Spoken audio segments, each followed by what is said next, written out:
annual financial statement budget vote on account for 2024-2025.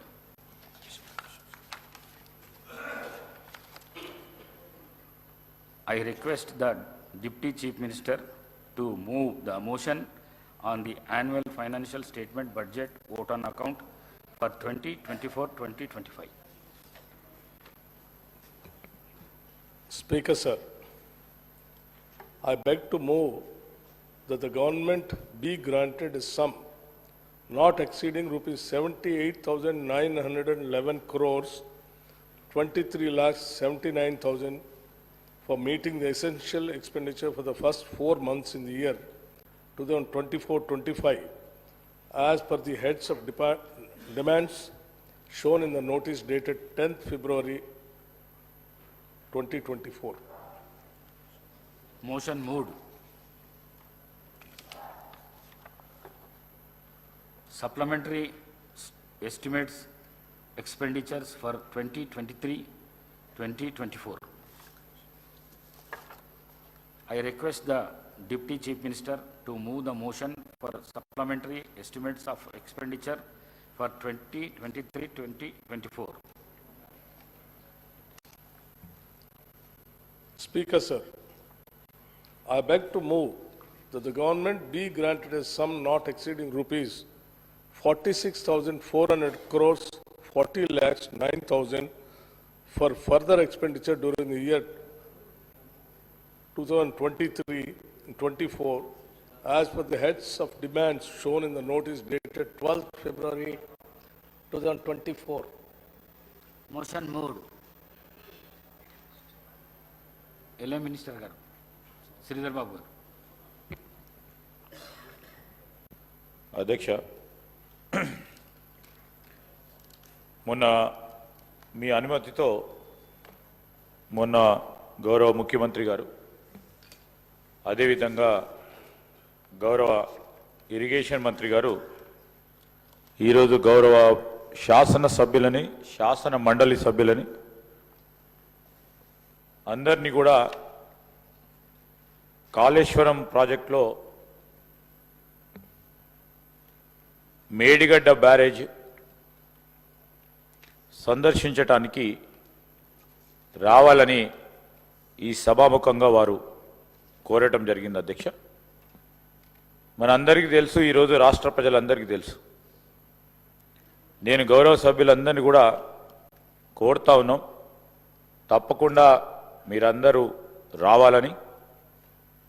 ఎందుకంటే మనం చూసాం మొన్న బ్యారేజ్ నిర్మాణం, ఆ నిర్మాణంలో ఉన్న లోపాలు, ఆ లోపాలకు సంబంధించిన అనేక అంశాల విషయంలో మా ప్రభుత్వం రాగానే గౌరవ ముఖ్యమంత్రి రేవంత్ రెడ్డి గారు అదేవిధంగా ఇరిగేషన్ మంత్రి గారు పూర్తి స్థాయిలో సమీక్షించి గత నెల ఇరిగేషన్ మంత్రి ఉత్తమ్ కుమార్ రెడ్డి గారు కూడా మేము ఇతర సహచర మంత్రివర్గ సోదరులందరం కూడా పోయి వాస్తవ విషయాలు ఆనాడు ఆ ప్రభుత్వంలో పనిచేసిన అధికారులతో పోయి నివేదికలు తీసుకొచ్చి మేడిగడ్డకు సంబంధించి కృంగిపోయిన బ్యారేజ్, శిథిలావస్థకు చేరిన బ్యారేజ్, పగుళ్ళు వచ్చిన బ్యారేజ్, దాని అసలు కారణాలేందని మరి విజిలెన్స్కి ఇవ్వాలని వెంటనే విజిలెన్స్కి ఇవ్వటం జరిగింది. విజిలెన్స్ రిపోర్ట్ వచ్చింది. ఆ రిపోర్ట్ ఇచ్చిన నేపథ్యంలో ఆ రిపోర్టుకు సంబంధించిన అనేక అంశాలపై ప్రత్యక్షంగా కూడా ఈరోజు గౌరవ ముఖ్యమంత్రి రేవంత్ రెడ్డి గారి ఆధ్వర్యంలో ఉప ముఖ్యమంత్రి గారు అదేవిధంగా గౌరవ సహచర మంత్రివర్గ సభ్యులు, గౌరవ శాసన సభ్యులందరం కూడా అన్ని పార్టీలకు సంబంధించి ఈరోజు సిపిఐ కానీ, ఎంఐఎం కానీ, బీజేపీ కానీ, టీఆర్ఎస్ పార్టీ వారిని కూడా తీసుకెళ్ళాలి. ఈరోజు మేము ఒక్కరమే మాట్లాడితే అదేదో రాజకీయపూర్వంగా వారు మాట్లాడటం జరుగుతూ ఉన్న సందర్భంలో కొంతమంది ఈరోజు వారే వచ్చి వాస్తవిక పరిస్థితులను వాస్తవిక దృశ్యాలను ప్రజల ముందట ఉంచాలనే ఒక ఆలోచనతో ఈరోజు అందరినీ కూడా ఆహ్వానిస్తాం అధ్యక్ష. దానికి తోడు ఎలక్షన్ సందర్భంలో డ్యామ్ సేఫ్టీ అధికారులు మా ప్రభుత్వ అధికారులు కాదు అధ్యక్ష, డ్యామ్ సేఫ్టీకి సంబంధించిన కేంద్ర ప్రభుత్వ అధికారులు మొదటి నుంచి కూడా ప్రాజెక్ట్ డిజైనింగ్లో, ప్రాజెక్ట్ ఇంప్లిమెంటేషన్లో, ప్రాజెక్ట్ ఎగ్జిక్యూషన్లో ఈరోజు అన్నిట్లో కూడా తప్పిదాలు ఉన్నాయని వారిచ్చిన అభిప్రాయాన్ని ఈ సభాముఖంగా ఈరోజు తెలియజేస్తా ఉన్నాం. పత్రికల్లో కూడా వచ్చింది డ్యామ్ సేఫ్టీకి సంబంధించి. ఆ డ్యామ్ సేఫ్టీ అధికారులు ఈరోజు ఈ పగుళ్ళకి, ఈ కుంగిపోవటానికి ఎప్పుడు లేని విధంగా యావత్ భారతదేశంలో ఎన్ని బ్యారేజీలు నిర్మాణం చేసినా, ప్రత్యేకించి మా కాంగ్రెస్ పార్టీ ప్రభుత్వంలో పెద్ద పెద్ద బ్యారేజీలు కానీ డ్యాములు కట్టి ఈరోజు 40-50 సంవత్సరాలు గడిచినప్పటికీ ఒక్క డ్యామ్ పరంగా కూడా చిన్న పగుళ్ళు వచ్చినాయనో లేక ఈరోజు కుంగిపోయిందనో ఎప్పుడు కాలేదు అధ్యక్ష. ఈరోజు ఈ విధంగా జరిగిందంటే రాష్ట్ర ప్రజలకు సంబంధించిన సంపద ఏ విధంగా వృధా కావటం జరిగింది. ఆనాడున్న ప్రభుత్వం తీసుకున్న అనాలోచితమైన నిర్ణయాల వల్ల ఇష్టారాజ్యంగా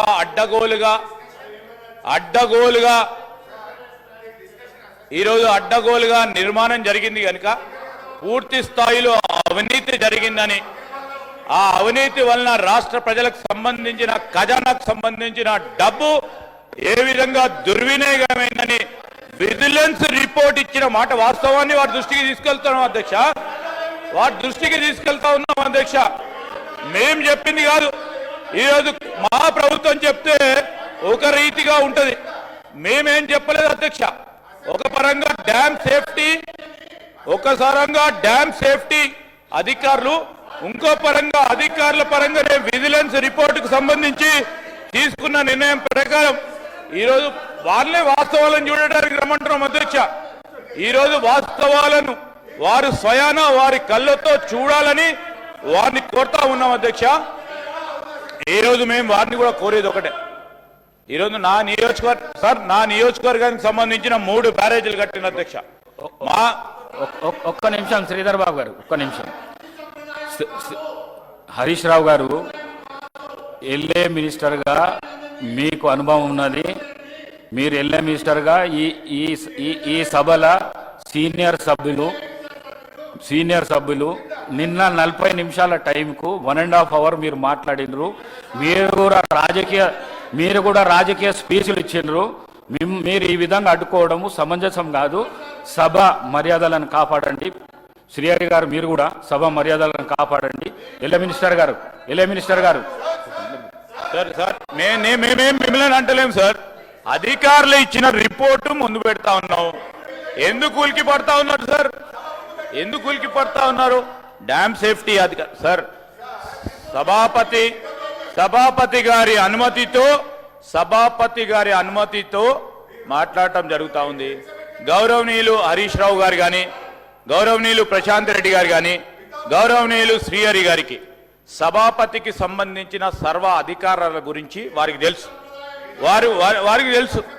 వారికి స్పీకర్ గారికి ఏం అధికారం ఉంటుంది, సభాపరంగా ఏ విధమైన నిర్ణయాలు తీసుకుంటారు సార్. నేనేమంటున్నా సార్, ఈరోజు మేము ఎందుకు పోతున్నామో చెప్పాల్సిన అవసరం ఉంటుంది కదా. మిమ్మల్ని ఎందుకు రమ్మంటారో చెప్పాల్సి ఉంటుంది కదా సార్. ఈరోజు నేను మిమ్మల్ని కోరేది ఒకటే అధ్యక్ష. నేను ప్రత్యేకంగా నా ప్రాంతానికి సంబంధించిన 3 బ్యారేజీల నిర్మాణం జరిగినాయి అధ్యక్ష. ఈరోజు మేడిగడ్డ, ఈరోజు అన్నారం, సుందిల్ల బ్యారేజీ నిర్మాణం జరుగుతూ ఉన్నప్పుడు ఆ ప్రాంత ప్రజలు, ఆ రైతు సోదరులు వారికి సంబంధించిన భూములు కోల్పోయి ఇల్లు కోల్పోయి పూర్తి స్థాయిలో నష్టం జరిగి రాష్ట్ర ప్రయోజనాల గురించి వారు త్యాగం చేసిన ఆ త్యాగానికి ఫలితం లేకుండా పోయిందని మా ప్రాంత రైతుల ఆవేదన అధ్యక్ష. కూర్చోండి. ఆవేదనతో పాటు ఆ ప్రాంత రైతులకు సంబంధించిన అంశాలను కూడా ఈరోజు రాష్ట్ర ప్రజలకు సంబంధించిన సంపద ఈ రాష్ట్ర ప్రజలకు సంబంధించిన సంపద ఏ విధంగా వృధా అయిందని మీరందరూ కూడా చూడడానికి రమ్మని కోరుతా ఉన్నాం అధ్యక్ష. గౌరవ రాష్ట్ర ముఖ్యమంత్రి గారు please please sit down please. Harish Rao గారు కూర్చోండి. అధ్యక్ష, మన పెద్దలు సాగునీటి ప్రాజెక్టులు ఆధునిక దేవాలయాలు అని చెప్పిండ్రు. ఎందుకు అంటే ప్రజలకు, సామాన్యులకు, పేదలకు, ముఖ్యంగా రైతాంగానికి దేవాలయం ఎంత పవిత్రమైనదో, మనం ఏదైనా ఆపదలో ఉంటే దేవుడిని కోరుకుంటే ఆపద నుంచి గట్టెక్కిస్తాడనే ఉద్దేశంతో కష్టాలలో, కన్నీళ్లలో, ఆకలితో, ఆత్మహత్యలతో అల్లాడుతున్న రైతాంగం కోసం సాగునీటి ప్రాజెక్టులు నిర్మించి ఎడారుగా బీటలు వారిన పొలాలను పచ్చని పైరులతో పండించాలన్న ఉద్దేశంతో సాగునీటి ప్రాజెక్టులు ఆధునిక దేవాలయాలు అని పెద్దలు చెప్పారు. అదేవిధంగా తెలంగాణ ప్రజలు, ఈ ప్రాంత వలసలు, ఈ ప్రాంతంలో ఉన్న పరిస్థితులను, పాలకుల యొక్క నిర్లక్ష్యాన్ని దృష్టిలో పెట్టుకొని నీళ్ల కోసం నిప్పులు చెరిగే విధంగా తెలంగాణ సమాజం అంతా కొట్లాడింది. స్పీకర్ సార్, వారు గతంలో లెజిస్లేటివ్ అఫేర్స్ మినిస్టర్గా పనిచేసినారు. ఏదైనా ప్రత్యేక అంశం ఉన్నప్పుడు స్పీకర్ గారు ఎజెండాలో లేకపోయినా స్పీకర్ గారికి సర్వ అధికారాలు ఉంటాయి. ప్రత్యేకమైన సందర్భంలో ప్రత్యేకమైన అంశాల మీద స్పీకర్ గారు అనుమతిస్తే ఏ సభ్యుడైనా మాట్లాడవచ్చు. ఒకవేళ ఆ సభ్యులు మాట్లాడదలుచుకుంటే, ఒకవేళ తమరు అనుమతిస్తే మిగతా సభ్యులకు ఎవరికి కూడా అభ్యంతరం లేదు. కాబట్టి దయచేసి సభా సాంప్రదాయాలను గౌరవిస్తూ ఈరోజు తెలంగాణకు ప్రధానంగా రెండు సాగునీటి, తాగునీటికి వనరులు. ఒకటి కృష్ణానది, కృష్ణా జలాలు, రెండు గోదావరి జలాలు. కృష్ణా జలాల మీద దాదాపుగా నిన్న తమరి అనుమతితోని కొంతమేరకు మనం చర్చించగలిగినాము. వాస్తవాలను ఈ రాష్ట్ర ప్రజలకు మనము చెప్పగలిగినాం. ఇక రెండవది గోదావరి జలాలు. గోదావరి జలాల మీద మీకు తెలుసు, ఆనాడు తమరు మంత్రిగా ఉన్నప్పుడే డాక్టర్ వైఎస్ రాజశేఖర రెడ్డి గారు, ఆనాడు పెద్దలు దేవేందర్ గౌడ్ గారు ఆదిలాబాదు నుంచి చేవెళ్ళ వరకు పాదయాత్ర చేసి తెలంగాణ ప్రాంతాన్ని సస్యశ్యామలం చెయ్యాలి అని అంటే ప్రాణహిత చేవెళ్ళ నిర్మించాలి అని చెప్పి వారు పాదయాత్ర చేపట్టడం జరిగింది. ఆనాటి ప్రభుత్వం ఈ ప్రాంత ప్రజల యొక్క ఆలోచనను దృష్టిలో పెట్టుకొని ప్రాణహిత చేవెళ్ళ ప్రాజెక్టును ఆ రోజు ప్రారంభించడం జరిగింది. ఆ రోజు దాదాపుగా మొదట 12 లక్షల ఎకరాలు అనుకొని తర్వాత 14 లక్షల పైచిలకు ఎకరాలతోని 38,500 కోట్ల రూపాయలతో 2008లో టెండర్ పిలవడం జరిగింది. పనులు ప్రారంభమైనవి. అదేవిధంగా ప్రాణహిత చేవెళ్లకు డాక్టర్ బాబాసాహెబ్ అంబేద్కర్ గారి పేరు పెద్దలు వెంకటస్వామి గారి సూచనతో ఆ రోజు వారు విజ్ఞప్తి చేస్తే ఆనాడు ప్రాణహిత చేవెళ్ల పేరు డాక్టర్ బాబాసాహెబ్ అంబేద్కర్ గారి పేరు జోడించి పెద్దలు వెంకటస్వామి గారి సూచన మేరకు ఆ ప్రాజెక్టును పనులు ప్రారంభించారు.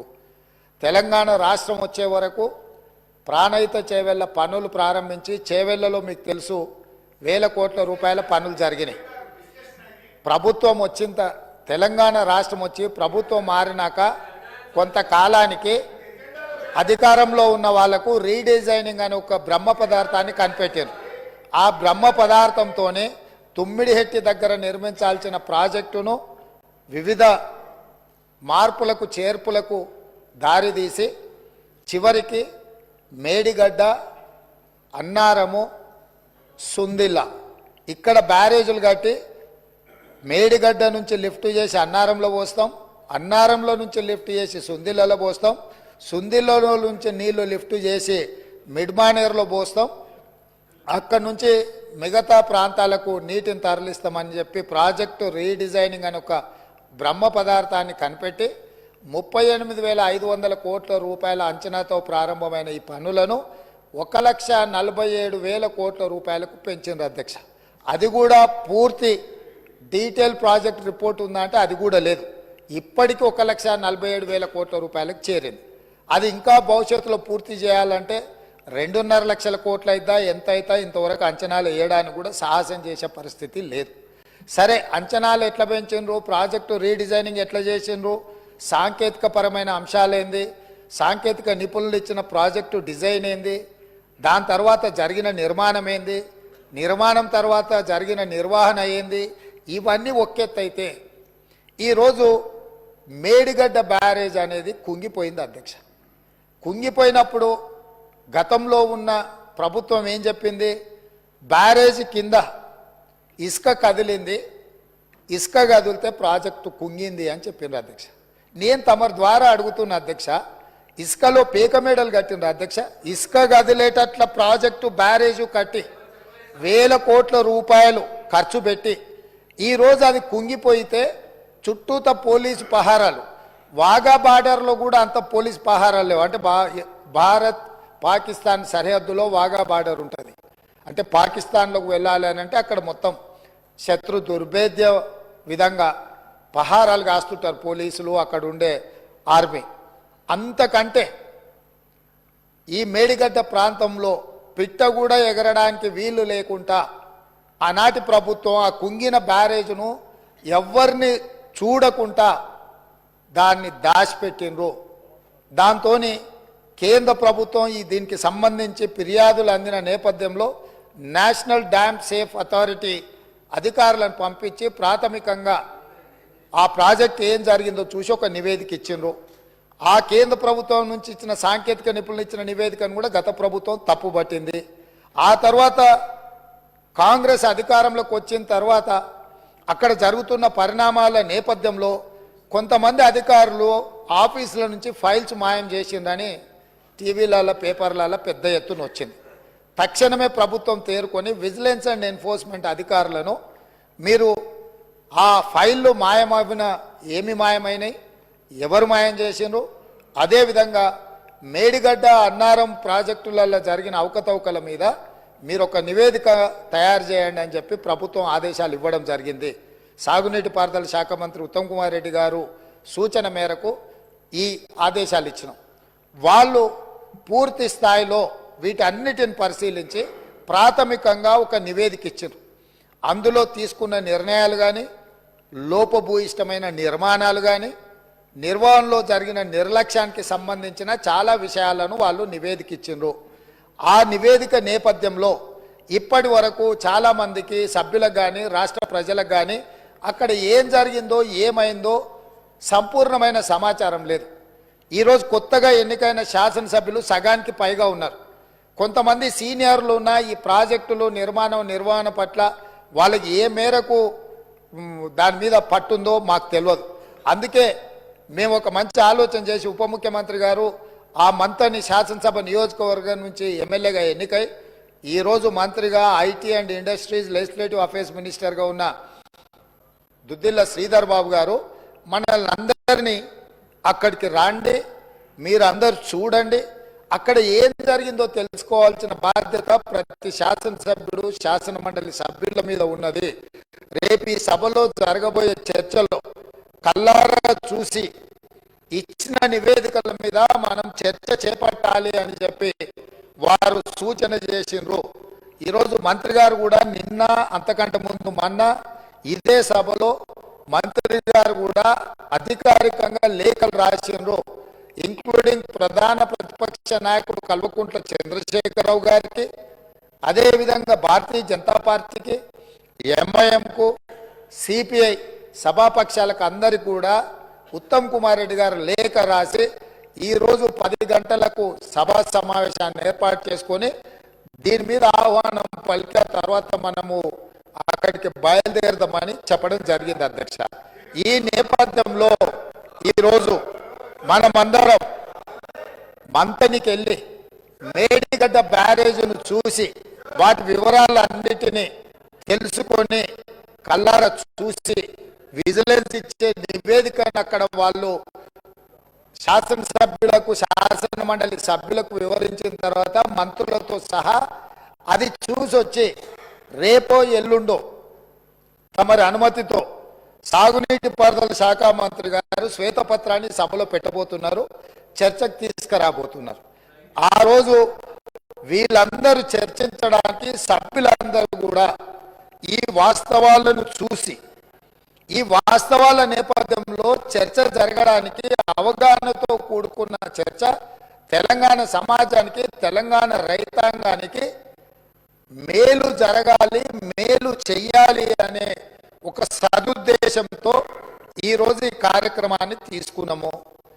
నేను ప్రధాన ప్రతిపక్ష పార్టీ అయిన బీఆర్ఎస్కు మాజీ ముఖ్యమంత్రి శ్రీ కల్వకుంట్ల చంద్రశేఖరరావు గారికి నా విజ్ఞప్తి, మీరు మీ శాసనసభ్యులు, ఎందుకంటే ఈ అద్భుతం, ఈ మ్యాన్మేడ్ వండర్ ప్రపంచంలోనే అద్భుతమని ఇక్కడ కాదు, న్యూయార్క్ స్క్వేర్, న్యూయార్క్ టైమ్స్, న్యూయార్క్లో అక్కడ పెద్ద పెద్ద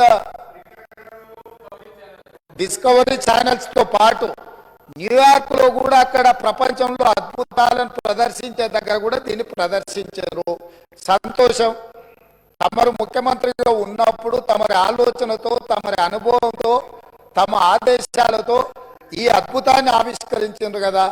ఈరోజు ఈ అద్భుతాన్ని తెలంగాణ ప్రజలు ఎన్నుకున్న శాసనసభ్యులు, శాసన మండలి సభ్యులకు చూపించేటప్పుడు వారే ముందుండి వారే ఏ విధంగా ఈ అద్భుతాన్ని సృష్టించారో, దానికోసం వారు ఎంత శ్రమ పడ్డారో, ఎన్ని రాత్రులు నిద్ర లేకుండా వారు గడిపినరో, వారి అనుభవాలను అన్నిటిని కూడా అక్కడ అందరికి వివరించి చెప్తే తెలంగాణ సమాజానికి అంతా కూడా ఈ అద్భుతం అదేంది మన అక్కడ ఉన్నది కదా, మన ఏందన్నా ప్రేమకు ప్రతీక ఉంటుంది చూడు, తాజ్ మహల్ అంత అద్భుతాన్ని అక్కడ ఆవిష్కరించారు. కాబట్టి కళ్ళారా చూసి మేము చూస్తే మా చెవులకు అందరికీ వీణు విందుగా వారు చెప్పడానికి అవకాశం ఉంది. కాబట్టి ఈరోజు నేను తమరి ద్వారా మళ్ళొకసారి కల్వకుంట్ల చంద్రశేఖరరావు గారికి, గత సాగునీటి పారుదల శాఖ మంత్రి, తర్వాత ఆర్థిక శాఖ మంత్రి మిత్రుడు హరీష్ రావు గారికి, పెద్దలు కడియం శ్రీఆర్ గారు కూడా గతంలో సాగునీటి పారుదల శాఖ మంత్రిగా చేసిన అనుభవజ్ఞులు, తెలంగాణ సమాజంలో వారి పట్ల గౌరవం ఉన్నది. వారు నిష్పక్షపాతంగా అక్కడికి వచ్చి విశ్లేషించి తెలంగాణ సమాజానికి అక్కడ ఉన్న పరిస్థితులు, మేమేమంటున్నామంటే కాళేశ్వరం మీకు ఏటీఎంగా మారింది, మీ ఇంట్లో కనకవర్షం కురిసిందని మేము ఇక్కడ అనదలుచుకోలేదు. కాకపోతే అక్కడ ఏదైతే జరిగిందో, జరిగిన వాస్తవాలను తెలంగాణ ప్రజలకు తెలుసుకునే హక్కు, అధికారం లేదా అని నేను అడుగుతున్నా. ఈరోజు మన అందరము గత 4-5 రోజుల నుంచి చెప్తానే ఉన్నాం, అందరం కలిసి వెళ్దామయ్యా, ఒక మంచి వాతావరణంలో కలిసి మన అందరం వెలిసి అక్కడికి వెళ్ళి చూసి తప్పు జరిగిందా జరగలేదా, తప్పు జరిగితే తప్పు జరిగిందా నిర్ధారిస్తే తప్పుకు కారణం ఎవరు, దాన్ని నిర్ధారిస్తే దానికి విధించాల్సిన శిక్ష ఏంది, ఈ సభలో చర్చించుకొని ఈ సభ ద్వారా ఒక మంచి సాంప్రదాయానికి తెరదీద్దామనేదే మా ఆలోచన. ఈరోజు మేము దానికోసమే ఆ ప్రాంత శాసనసభ్యుడు కాబట్టి గతంలో గవర్నర్ గారు ఉండే, వారి పేరు ఎందుకు కానీ వారు ఏమన్నారు, కాళేశ్వరరావు అని అన్నాడు హరీశ్వరరావు బదులు. కాళేశ్వరరావు గారిని కూడా ఈరోజు మేము అక్కడికి కాళేశ్వరం పోదామని అడుగుతున్నాము. మేము ఆహ్వానించడంలో ఉన్న తప్పేముంది అధ్యక్ష? ఇప్పుడు మేము ఒకవేళ బై రోడ్డు మేము బస్సులు పెట్టుకున్నాం, అందరం కలిసిపోయినట్టు ఉంటుందని. ఒకవేళ ఏదైనా మీకు బస్సులో ఇంత దూరం ప్రయాణం చేయడానికి ఏదైనా ఉంటే ప్రభుత్వానికి అధికారికంగా హెలికాప్టర్ ఉన్నది. పెద్దలు చంద్రశేఖరరావు గారి కోసం ప్రత్యేకంగా హెలికాప్టర్ను కూడా రాష్ట్ర ప్రభుత్వము సిద్ధంగా ఉంచింది బేగంపేట ఎయిర్పోర్టులో. కాబట్టి దయచేసి దీన్ని వివాదాలకు తావియకుండా మనందరం ఒక్క మాట మీద ఉండి కూలిపోయిన మేడిగడ్డ గురించి పేలిపోయిన వాళ్ళు కూలిపోయింది సార్. వారు ప్రశాంత్ రెడ్డి గారు ఆర్ఎండ్బి మినిస్టరు, వారు ఇట్లా మాట్లాడుడేంది? వీళ్ళే బాంబులు పెట్టి పేల్చిందని పోలీస్ స్టేషన్లో కంప్లైంట్ పెట్టిండ్రు. బాంబులు పెట్టి పేలిస్తే సింపుల్ లాజిక్ అధ్యక్ష, ఏదైనా బాంబులు పెట్టి పేలిస్తే శకలాలు గాల్లోకి ఎగురుతాయి అధ్యక్ష, భూమిలోకి పోవు. ఇది అల్లు రాసే అబ్బాయికైనా అర్థమైంది, బాంబులు పెట్టి పేలిస్తే గాల్లోకి ఎగురుతుంది అధ్యక్ష, భూమిలోకి కుంగదు. పోలీస్ స్టేషన్లో అట్లా కంప్లైంట్ పెట్టింది కాబట్టి ఇది బాంబులు పెట్టి పేల్చిండ్రా, లేకపోతే కింద ఇసుక కలిగి పిట్టగూడు కడితే పీకమేడలు కడితే కుంగిందా? ఇవన్నీ కూడా సమాజం తెలుసుకోవాల్సిన అవసరం ఉంది. సభ్యులుగా చర్చించే ముందు మనందరం కూడా అక్కడికి వెళ్దాము.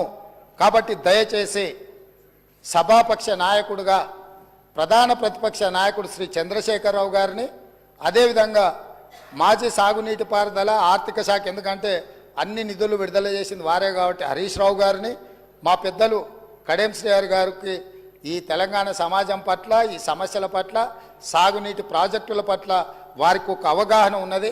వారిలాంటి వాళ్ళు చూసి విశ్లేషించి చెప్తే మేము కూడా కొంత నేర్చుకుంటాం. ఎందుకంటే అన్నీ మాకు తెలుసని మేము అనుకోం, మేమేం అపర మేధావులం కాదు. ఏదైనా మాకు తెలియంది ఉంటే అడిగి తెలుసుకుంటాం.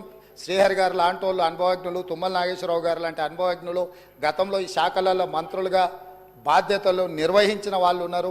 కొత్త తరం నేర్చుకోవాల్సిన అవసరం ఉన్నది.